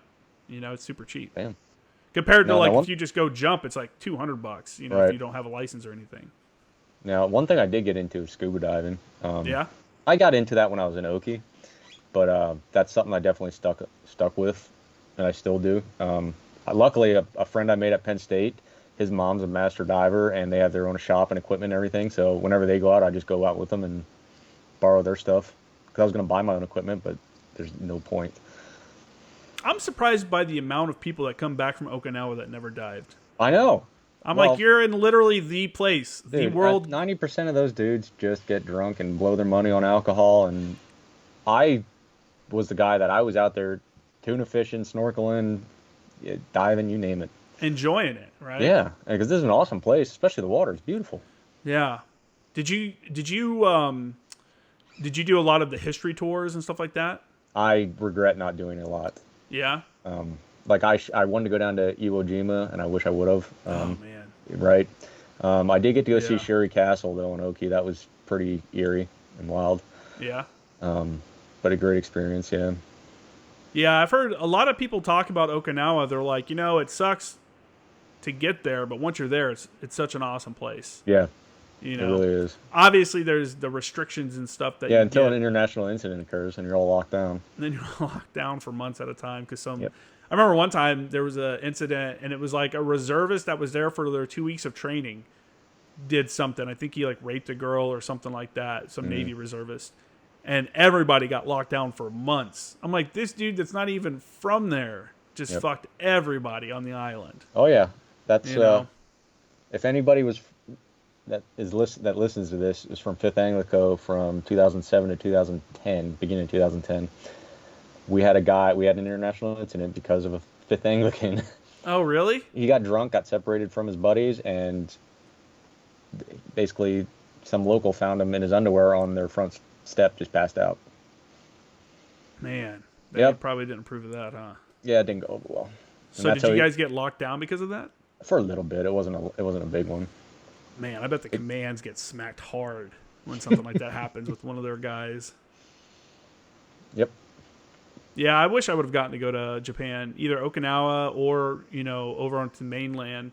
A lot of those guys got to go out and hike Mount Fuji and do stuff like that. I think that would have been really cool to have that experience, My favorite, though, was going down to Australia for Talisman Sabre. That country is awesome. Oh, yeah. What part of Australia were you in when you did that? Well, we started in Darwin, which is on the north tip, and then basically worked down the east coast to Townsville, but till we were all said and done, I mean, we were just above Sydney. Were you going through, was it like just a bunch of small towns and stuff like that, or, Yeah, and we actually flew down, even though the MEU was down there, because it's a big exercise for the MEU. Yeah. It's a month long during, I think, July. We flew down. We did I think we spent 2 weeks on the boat with the MEU, and then after that, we got attached to the recon teams that were the Australian recon teams. And so each FIC, Firepower Control Team, basically one per Australian recon team, and we just stayed on their bases with them, which was really nice. That's cool. And then so we pretty much had free reign to go do whatever. Yeah. But we only did for a month-long training exercise, we were only in the field, I think, 13 days. Oh, really? The rest of that time, that was the shortest amount of time I've ever spent the most amount of money. Yeah. Oh, yeah, because we just go out to Townsville every night, and we learned real quick that Friday nights, we'd walk out in T-shirts, shorts, and flip-flops, just to go drinking. You couldn't do that on a Friday night. You weren't allowed in anywhere because that was horse racing night.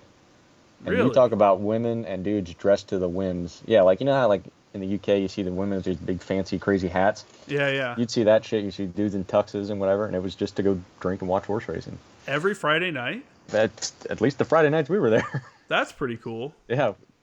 I mean, cool and kind of lame, I guess. Mm-hmm. But that'd be cool. I don't know. That's a different. That's what I like to hear. These different experiences in these countries and stuff. Australia would have been awesome to go to. I heard it's just a great time. It is. I mean, everything wants to kill you. That was the only training event I've been on where I had to carry 2 mags of live rounds for my own safety. Oh, really? Yeah, between the crocs, the kangaroos, and everything else that wants to just eat your face off. Yeah. You have one of those jack kangaroos roll up on you. Dude, they are not. Boxing somebody. Kangaroos and koalas are not cute and cuddly. What? No. I thought koalas But are. kangaroo is delicious. Yeah. Great red meat. Yep, try it. It's like deer there, right? They hunt them pretty regularly, and Yep. But I thought between the snakes and the crocs, because when we infilled for the Talisman Saber, they missed our drop site by about a click, and we were waist deep in a swamp for the next click and a half till we hit dry land. that's fun. And the whole time, and it's in the middle of the night, it's like, I'm just gonna die here. Croc's gonna come in and rip my leg off. And It's gonna be like Stand By Me. You come out of the water and you're all standing there looking at each other. Get whacked by a brown snake, which is like one of the most venomous in the world or some shit. Yeah. You're covered in leeches. Come out of the water covered in leeches. Yeah, Ugh. no, really. And then the dingoes running around. Talk about a nasty dog. Is it bigger than a coyote? Oh, yeah. Yeah? Huh. That's not cool. Yeah, no, not cool at all. How was working with the Australian military? Like I've only had liaison elements come on ship, and they were always super great guys. Yeah, so those guys, at least the recon elements we were with, they were spot on. They knew their shit. They loved what they did. What I found really interesting was when they're up for promotion, they don't have to take it if they want to stay where they're at. So you got a guy that's in for 12 years, and he's still a private because he wants to be in the field. He doesn't want to be a sergeant. He doesn't want to be in charge of anybody. He doesn't want to not be in the field. But their privates are making like 90 grand. It's like the second highest paid military in the world. The UK is similar in that. Yeah. You can stay in as long as you want. It doesn't matter if you can move up in the rank or not. Like, I think when I was a sergeant, the first time I worked with some like UK guys, and they're like, "How long did it take you to make sergeant or something?" I think it was like 4 years. I don't remember how long it took me. And he's like, "What? This guy's been in for 8 years. He's not a sergeant yet." I'm like, different militaries, man. But they're like, this guy's been in for 12 years and he's still a Marine, which is their lowest rank. Yep. Yeah, and I was like, that sucks, one, but it's also cool because, like you said, if you find like a gig, I always told people, I was like, man, if they would let me be a JTAC, I'll just stay a staff sergeant and just do that the rest of my career because the fucking job is that awesome. I really love doing it, you know? I don't know why we don't exercise that kind of option because there's a lot of guys I think would do that. Oh, for certain. I'm with you. I think had I stayed in, I was up for the board for gunny pretty quick. All things considered, and yeah, I mean, I would have gladly just stayed as staff and ran around and controlled. And even if you stayed in, let's say obviously you got to get rid of shitbags, you know, like guys that are just completely worther. Yeah, that's why you got rid of me. But if you're just a guy that's like, you know, I don't know, you don't want to move up, and two, you don't want that responsibility. You know, let them stay in a fire team or a squad as a squad leader. Like you're gonna have the opportunity to have a dude that's a 15-year, you know, squad leader. Like, how is that a bad thing? Mm-hmm. Again, if he's a piece of shit, then I think that would go. I think that would do a lot to change the makeup of the military, because then you don't these automatic promotions and these automatic, like, we're promoting people because we need, you know, somebody in this position or whatever. I think that would help a lot of that, you know. Oh yeah, and I mean, maybe you know, maybe you don't know. When I got back with 2nd MSOB at the end of 2013, they immediately put me as a battalion fires chief for 2nd MSOB, and dude, I mean, within the first month, like, let me get back to the teams. Yeah. I mean, at that point, it's just basically setting up training events, setting up guys to go to school. You're becoming the subject matter expert for all the staff. Yep, got to know Sergeant Major and Master Guns real well. You're in all the staff meetings. Yep. Sir, training is green in these categories this month. Yeah, but it was one of those. Well, you were so good at the team level, like, so let me at the team level. It's weird how we force guys that have the most knowledge out of these positions, and I understand we need to fill these higher positions with experience and stuff like that. But it seems like in the JTAC community, at least while we were in, you know, if you weren't at MARSOC, if you were just a regular JTAC, you do 2 pumps or, you know, 2 or 3 years as a JTAC, and then cool, we don't need you to do that anymore. Go be a fires chief. And it's like you're letting me go to go do something else at the moment where I'm probably actually the best I've ever been. Because it takes a while to start getting the intricacies of CAS, of close air support, and different environments and stuff like that. It wasn't until my 3rd deployment as a JTAC that I really felt like I was comfortable and good at what I was doing. Yeah. So I think that would be like an awesome opportunity if they would just let people stay in that, hey, man, you're a great asset, but you're not what we need for a staff sergeant. You know, so the opportunity's there if you want it. If not, you know, you can get out. But you can stay in for 20 years as a sergeant if you want. And I don't know. I think it's something they ought to explore. It seems like, I don't know, it seems like the Army...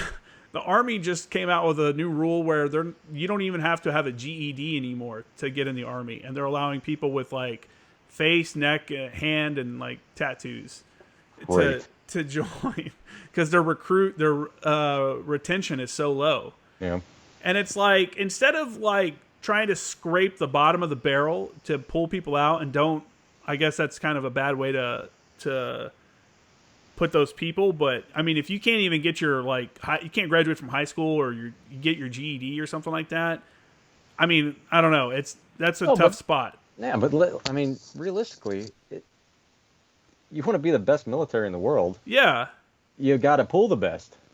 Let's not necessarily have the numbers. Everybody's getting a participation trophy. I mean, that's how it's going, but like the numbers, you know. I would much rather see a smaller Marine Corps, but it's more elite, you know, than have like a bloated force, or, you know, I don't know if it was. That's my opinion on it. I know the Army has to maintain like a certain size because their whole role is supposed to be come in, you know, and hold an entire area. It's not necessarily the same mission that the Marine Corps has, so I know it's different and stuff. But no, but let's just focus on the Marine Corps. When people feared the Marine or, you know, look at Iraq when what the hell unit was it? Like, they knew the Marines were coming, and it just absolutely terrified. Yeah, and I think they should be that way. I beg to differ. That's that way anymore. It's I don't know. I'm on the outside looking in. You know, I am too. So, but it doesn't. It's kind of, I don't know. It's kind of disappointing to watch some stuff. Yeah. But, you know, I don't know. What do we do? You know, there's no more wars. This is like a peacetime Marine Corps. The only people that are doing deployments are like SOCOM guys. Yeah, I was going to say, I mean, there's still plenty of guys deploying, but not your everyday Marines. Not your big now it's back to the MU deployments. Yep. You know, back to rotations on ships, or UDPs, the unit deployment program, where they go to either Okinawa or Darwin. Now that's a pretty common one now. I don't know. I think they should definitely make it easier for commanders to fire people, so I get people out of the military. There's so many guys that I saw that were just a drain on time. You know, what, I got to walk this guy around because he's got all these issues. You know, I'm wasting my time doing this instead of like getting my guys ready, or, you know, they're not coming to the field with us because of whatever issues, or we can't trust them or whatever. and you can't replace them because they're on your line numbers. And if they don't come, then they don't come, but you don't get a replacement. They should make it easier to like get some of these pieces of shit out of the units. I remember there was a kid at ANGLICO that forever we're like, this kid has been trouble literally since he got here as a boot. He's been nothing but trouble. And then finally, after like a year and a half, they ended up finding like a bunch of like a pound or 2 pounds of weed or something in his room. He was starting to sell weed, but it's like, we told you guys a year ago that this guy is a piece of shit, and you let it get this far instead of just getting rid of him. You know what I'm saying? I don't know if you ever ran into that. Never had anybody with weed, no, but definitely shitbags. Yeah. Not that I'm pro cannabis, but I can't have a dude dealing out of the barracks.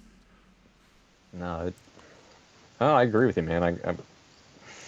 There's shitbags everywhere, and yeah, if you just can them, it makes it easier for everybody. Yeah, for everybody. If you're not meeting the standards, or you have no drive to attempt to meet the standards, then what are we doing?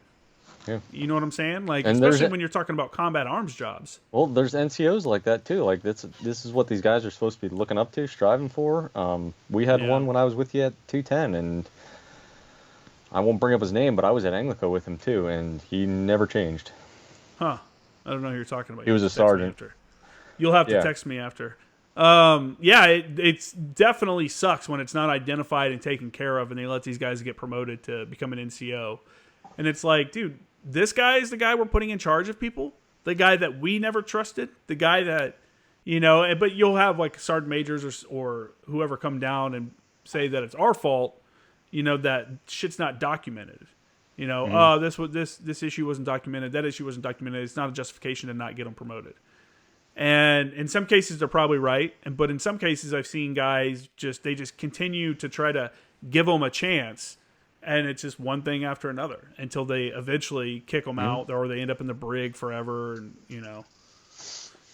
yeah, shenanigans. We're old guys now. Back in my day, the Corps was a lot harder. I hurt myself throwing a football a couple weekends ago. What a pussy. I know, right? Dude, we were just throwing a football and my elbow started hurting like something fierce. I don't know. I'm in my 30s and I'm a bitch now. I did a Murph one time with rug and fucked up my elbow. That was the first time I'd ever done a Murph. And that's a lot of pull-ups. Yeah. And I did something and fucked up my elbow, and it's never been the same since then. Yeah. Like, I've had issues with that elbow since then. It's like a weird, like, I don't know what it is, like right on the edge of the elbow there. Oh, yeah. Yeah, hell, I'm supposed to be having hip surgery here at the end of the year. Really?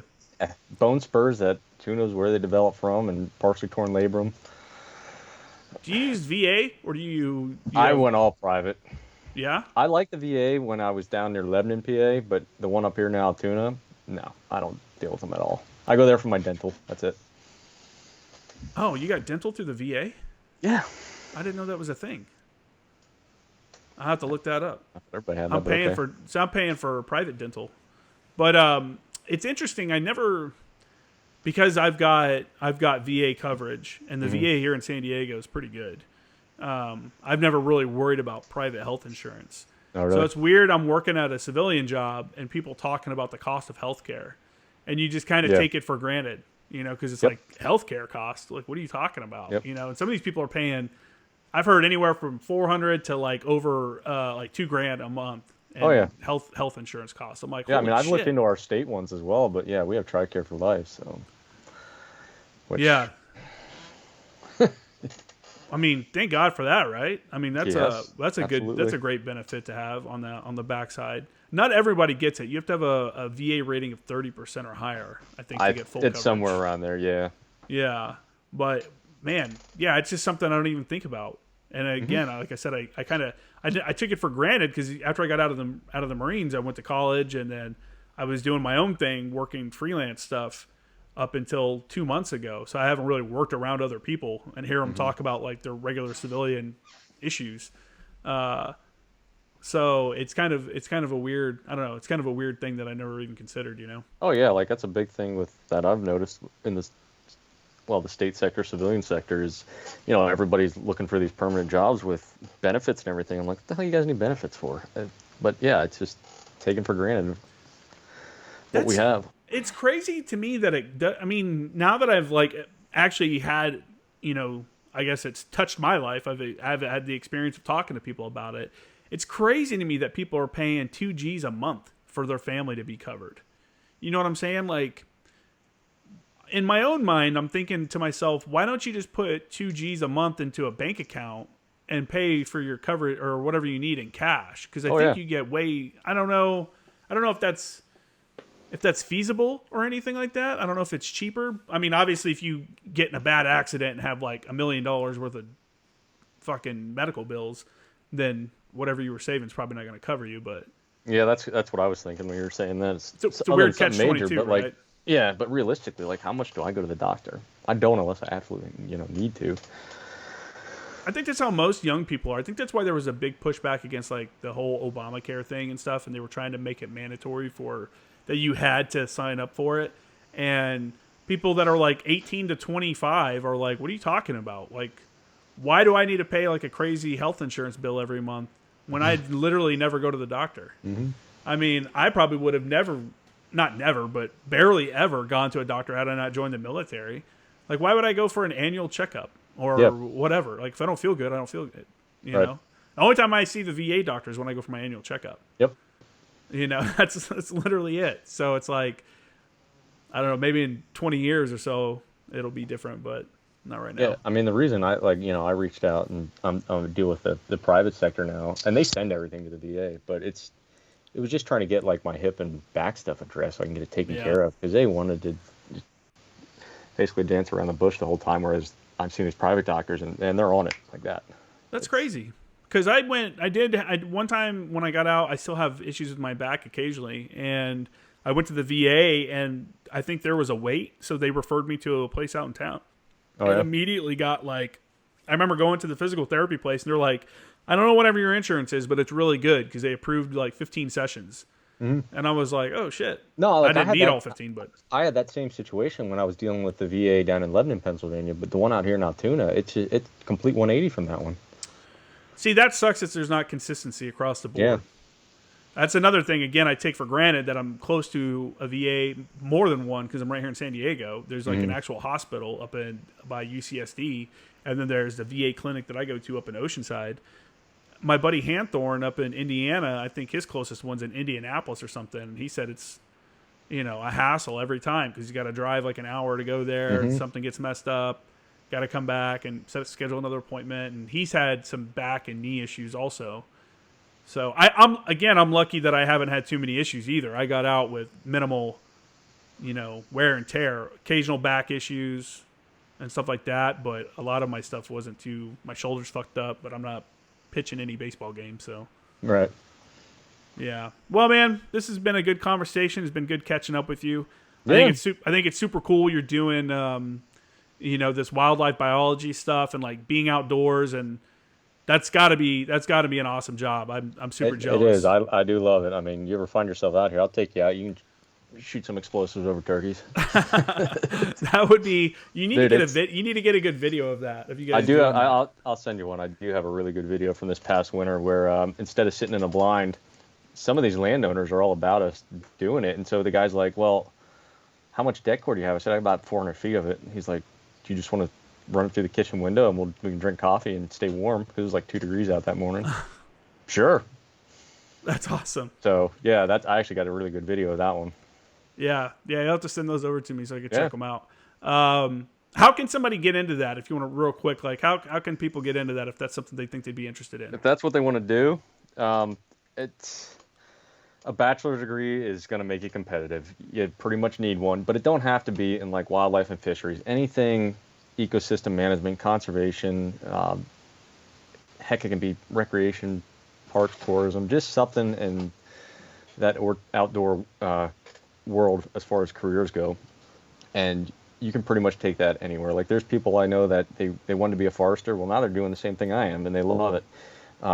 There's guys and gals that, wildlife and fisheries was what they thought. Now they're working with DEP.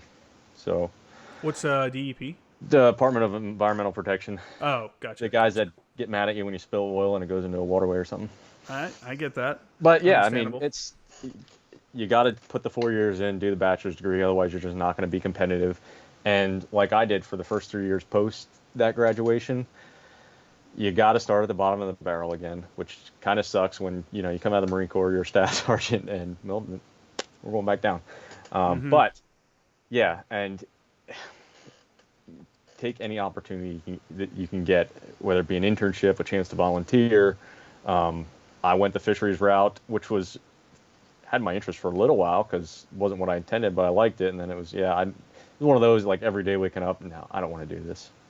But then, stars aligned, something finally opened up. Somebody actually told me about this coming up and said, hey, I really think you should apply for it. And here I am. How big is networking in that community? Huge. The more people you know, the better. Yeah, that's what I was going to think. Like, going out and doing, like you said, internships and volunteering, you probably kind of make a name for yourself, either good or bad, so that they recognize it when that application comes across their desk. They definitely do. And now, I wouldn't like go into an interview and saying, oh, I know so-and-so, but let them do something behind the scenes. But the thing is, too, like, I am not a people person, but I am great when it comes to public outreach because I deal with the public all the time with what I do now. And really? Oh, I guess because you're going to their property. Oh my God, private landowners or small groups or business companies, whatever, that want to know what we're doing. You got to give a spiel or whatever on it. And I kind of have a knack for it. I don't think I'm great at it, but I'd say I've got a knack for it. Even though I don't like it. Like to this day, I still hate knocking on somebody's door, but I do it. Yeah, you never know how they're going to greet you. And right? It's like, I don't know if maybe I just have a teardrop in my eye that I'm not aware of, and they feel sorry for me, but yeah, we do a lot. You're a nice guy. You're not an asshole. Well, ask my wife. I usually get called an asshole every day, but well, that's different though. That's a different dynamic. But yeah, I mean, public relations is huge. You are going to deal with the public. You got to be good at writing. You got to be good at talking. That's part of this job. Even if you're in the field all the time, like I am, and people stop you all the time, just curious what you're doing, or they already know you and they just want an update or something. Or they have questions regarding something that, like, people approach me about deer all the time. Where are the deer? Where are the deer? We don't have any deer at my house. Mm-hmm. And if you're a hunter like you are, you got all the prime locations. You know all the spots. Yeah, that's the thing. So I harvested a turkey again this year in spring, and one of my buddies was like, "Oh yeah, you got that one because you had a transmitter on." No, I actually didn't put transmitters out where I hunt at all.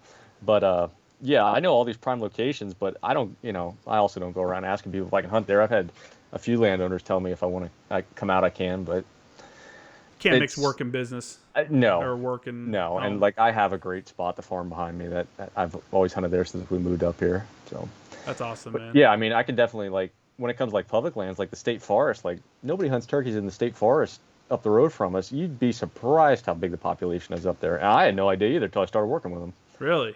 Yeah, and that's public land. That's a heyday. Yeah, for sure. People don't use public land enough, in a lot of places. I was just telling some people I work with, I was explaining to them what the BLM is, the Bureau of Land Management. I'm like, we have tons of BLM land out here because one of the guys, he said he purchased a rifle, but he hasn't shot it yet. I'm like, God, just take it out to the desert, man. Take it out to BLM land. You can just go out and shoot. Like, it's our land. You can go shoot, hunt, go off-roading, There's obviously some rules and regulations, but for the most part, it's like, don't be an asshole, and use some common sense is really what it comes down to for a lot of cases. For sure. And here in PA too, we have cooperative landowners. So we were talking about Onyx, that app earlier. You can find this information on there. I mean, you can also go on the website. But like landowners that their property is not only managed by the Game Commission and the Habitat crews for wildlife, but public hunting is allowed. But you ain't got to know that. Some people have signs out that you can see, but you kind of got to look into it. But there's so many millions of acres like that are available. And then there's also, we have a program where if landowners want to better their property for wildlife or whatever, we'll send our biologists and stuff in, give them recommendations, see what kind of equipment tools they have, and help them get the funding to do whatever they want to do for, whether it be deer, turkeys, songbirds, whatever, Huh. So just helping to improve the ecosystem. Yeah, and like if they don't have the equipment or money to do it, I haven't done this myself yet, but can help them get funding through grants and stuff to do that. That's awesome. Yeah. I got a buddy who just bought a property and has a pond on it. and it was in kind of not good state. Mm-hmm. I guess there was like an aerator and stuff on it that the owner, I guess it either stopped working or whatever. The previous owner wasn't taking care of it and had all the moss and bullshit all over it. And he cleaned it up, and he said he got a new aerator or fixed the old one, and it turned it on. And immediately, tons of fish came off from the bottom and started swimming around. And he's like, dude, this thing's full of fish. He's like, that were just, you wouldn't have been able to tell before at all. And he's like, now I got birds coming down trying to get some of the fish and stuff like that. And that's awesome. It's like a whole ecosystem. I'm like, dude, I'm like, that's legit, man. I was like, next pandemic, we run out of food. Now you got yourself a little fish farm. Exactly. Yeah, like, really. Fish out back. No, that's great. Those fish were just hanging out at the bottom where they could actually find oxygen. Yeah, and I think that's cool, like reviving like an ecosystem, making it better, because there's nothing bad with that. It only helps, probably increases the value of the property. I imagine. Would think so. I mean, how could it not? And that's a big deal out here. If you could sell a property with acreage that's great for hunting, and people put up people put up their pictures of their houses and stuff, but a lot of these people, I don't know, pictures of deer, a flock of turkeys, whatever in the backyard. Yeah, for sure. Yeah, or elk if you go north. Yeah, my sister's, her and her husband just moved out to the country in Indiana, and they get huge freaking herds of deer in the back, because their house is like basically cut out of a cornfield, you know, so it's all cornfields and stuff. So you get these massive like herds of deer out there just munching on the corn that's been taken down and stuff like that. And I'm like, man, this is a prime spot. As hunting season comes around, you can just sit there from the porch. Oh yeah, sit there on the porch, and those deer are getting conditioned to them. Yeah, for sure. But yeah, man, this has been a awesome talk. It's been really good catching up and stuff like that. I hope the family's doing well. Did you want to put your social media or anything like that out there? I mean, you can. I know a couple people found me on there. The Instagram is just muscles with a 5 for the first S.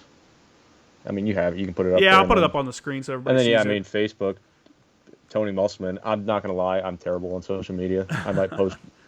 I mean, I'm sure you can see it. I probably post like one thing, like maybe a month if I'm lucky. I hardly ever get on my personal Facebook anymore. I use it to like I keep up with the Instagram. I used like to follow like you and some of the other biologist stuff that's going on in different states and whatnot. I mean, I pretty much use it as like a career thing, and then for I go to your podcast and your daily post for my current event stuff. Oh, for the news stuff? Yeah, dude. Hey, I'm glad. Good to hear, man. I'm glad I'm putting some information out there. And I try to like put out shit that other people aren't really talking about, or it's not as big in the news. Yeah, a lot of stuff you put, I was like, man, I didn't see that on the news. Yeah. I'm terrible at watching the news. Like, you want to talk about current events or something, I do not keep myself educated enough. Yeah. My wife, go ahead. Your wife. I was going to say, like, my wife she keeps up with current events and is always talking about it. I don't have a clue what she's talking about at the time. I'm just in my own little world. It's probably healthier to not keep up with it, to be honest. I don't know. Sometimes it is. For people looking for news, though, they could check out my Instagram at Former Action News. I put screenshots from Twitter in my stories constantly. Some days more than others. Usually I don't really post too much on the weekends or as much, but I try to keep current events going in that. And I screenshot it so you can see the name of the source and the date and time. So if you want to read more about it, you can go read more about it. Yeah. I have people message me and they're like, blah, good and bad. They'll hate on whatever news story I post or whatever, or hey, it didn't mean this, it means this, or what is this supposed to mean? I'm like, dude, go look it up, man. Yeah, the article's there. I gave you the source. That's how I really kept track of the whole stuff going on in Ukraine. Was you'd post something and I go look it up. Well, that's where I really started too. I was like, oh shit, like this is popping off. I was changing the name of the channel at the same time from J. Kramer Graphics to Former Action News to kind of bring it all under the same brand.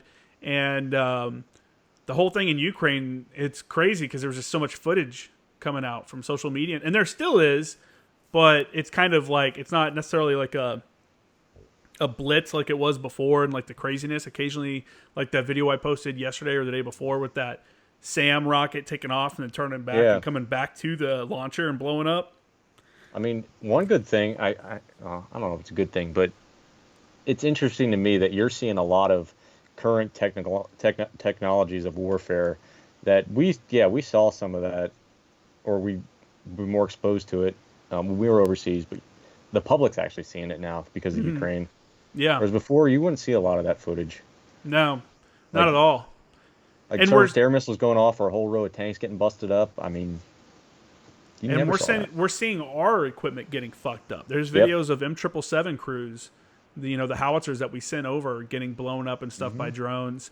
We just sent HIMARS over, which is crazy. Yeah, I couldn't believe it. I'm like, wow, really? That's like when we were coming up in the Marines, that was a like general support division level asset, and I'm like, we're giving this to the Ukrainians. That's so, I don't know.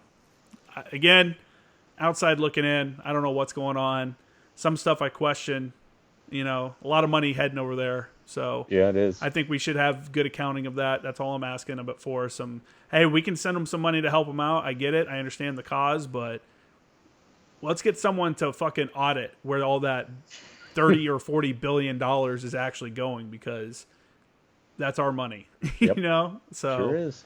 But anyways, Yeah. man. If that's it, really, I guess people can check out my website, jcreamergraphics.com. For my Anglico guys and my Goldwing guys, I'm gonna put up today. I guess by the time this podcast comes out, I bought some I got some lapel pins. So there's some nice. Anglico lapel pins at anglicoshop.com and Goldwing ones, and then on J Creamer Graphics I'll put the Goldwing lapel pins there too. So check those out. My Instagram's @FormerActionGuys and @FormerActionNews, and that's it, bro.